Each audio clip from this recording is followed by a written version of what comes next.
Welcome back to our continuing coverage of the elections, Nigeria 2015. Well, yes, you could send your comments to us. Just remember, hashtag Nigeria 2015. Or you can also send us an email, and that will be to nigeria2015@channelstv.com. And so any of those Twitter handles, we could go back to the previous one. Yes, the Twitter handles will do. You could either tweet at Gimba, or myself, or Channels TV, and then if you'd like to, yes, you can tweet at any of those handles, and then yeah, we should be able to respond to it. Gimba, that? Okay, there'll be a mistake there.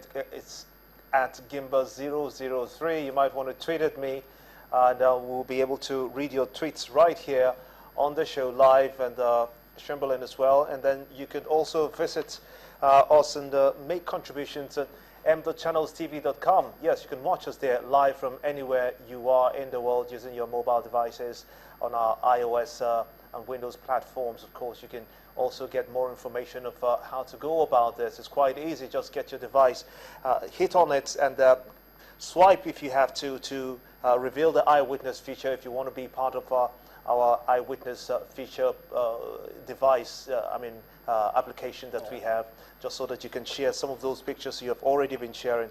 We want to encourage you to keep them coming, and also videos like we saw. You can also check on our website immediately now. We have the video there. Channel's staff being molested. That was not good by the security, the police, as a matter of fact, and they did that to our staff, and we take exception to those kind of behaviors, and we are again calling to the Inspector General of Police to investigate to the last of it and find out who and why those circumstances came about, and try to discourage such from our people.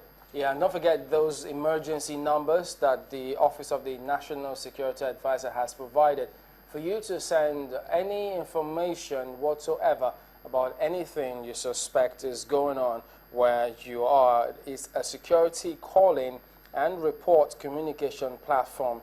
You can report any security breach, and so look at those 07057274630 up to 4 in some cases, but they're different numbers. But then just beneath that is that short SMS number 20544.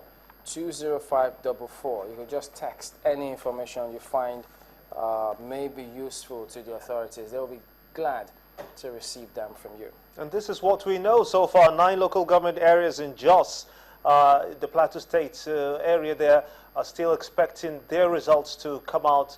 And we also know that INEC has briefed the press, and they have, of course, recommitted themselves that this election is going to be free and fair and credible, they say. They've also looked at the transportation system that they have planned, and saying that with the NURTW, of course, there's the official transport partners they have, and saying that some of their vehicles were indeed compromised, were hijacked, he says. He says that their vehicles were hijacked.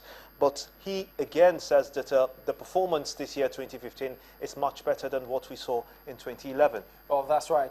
Don't preempt the commission by announcing any results. The commission said that much this evening. So on social media, perhaps they suggest that just hold your gunfire.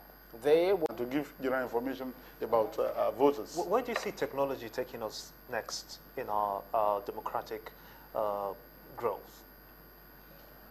I think, despite all the challenges and all the knocks INEC has received, I think INEC needs to understand the reason why all these knocks have come is because we want to improve the system. So it is really not about casting aspersions on them or trying to bring them down. It's really just to ensure that going forward, especially on April 11, we get better results. With technology, I think it will improve the performance of voters regarding voter turnout.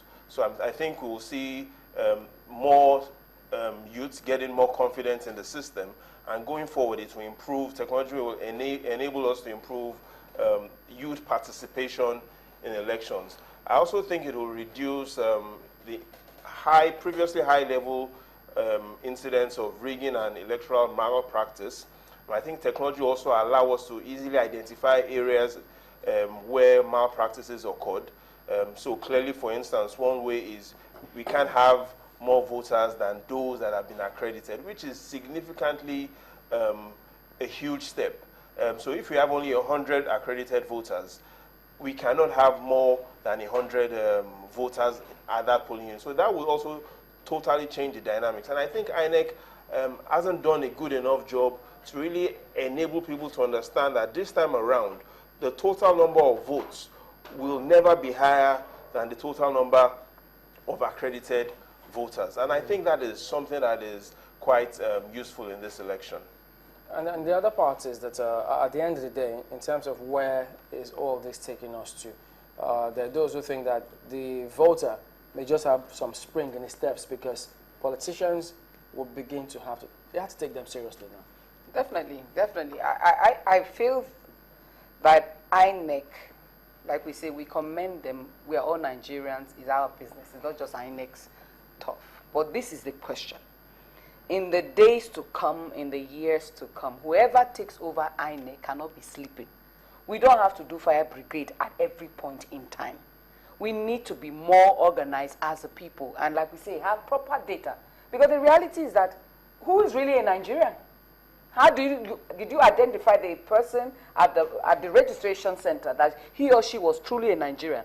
Remember, the borders were closed 3 days, on Wednesday, which was about 3 days before the election. And I heard that normally, sometimes people are imported in to vote.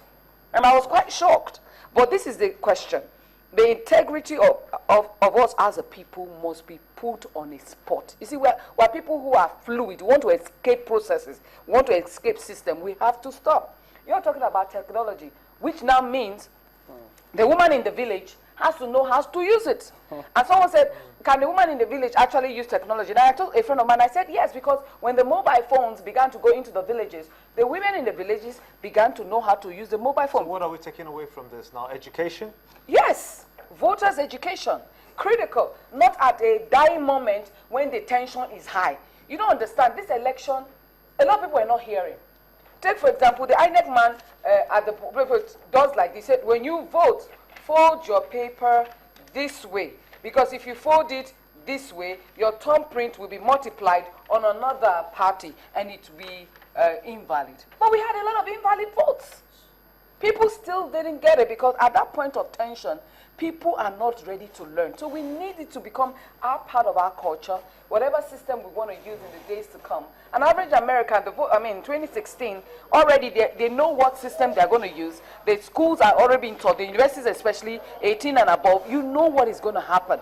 We need to do better. We've done well. Like I said, we're moving forward. We're not going back. We're going to get this thing right. But we need to know what went wrong and correct them. I've got this question from, maybe GT will respond to it. He says, a question disturbs him. Someone who registered like 14 years old in 2011 and votes in 2015 if he's 18 years old, is he guilty of anything? Yes.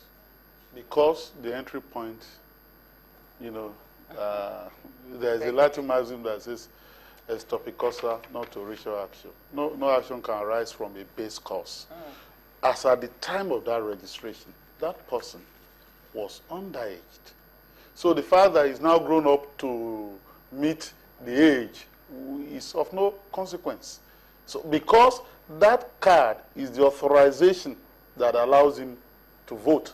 And so in the first instance, that card ought to be withdrawn, and then he has another registration. And if that card is withdrawn, that would then mean that he's not a registered voter. His name is not on the list of voters, and therefore he will not be entitled to vote.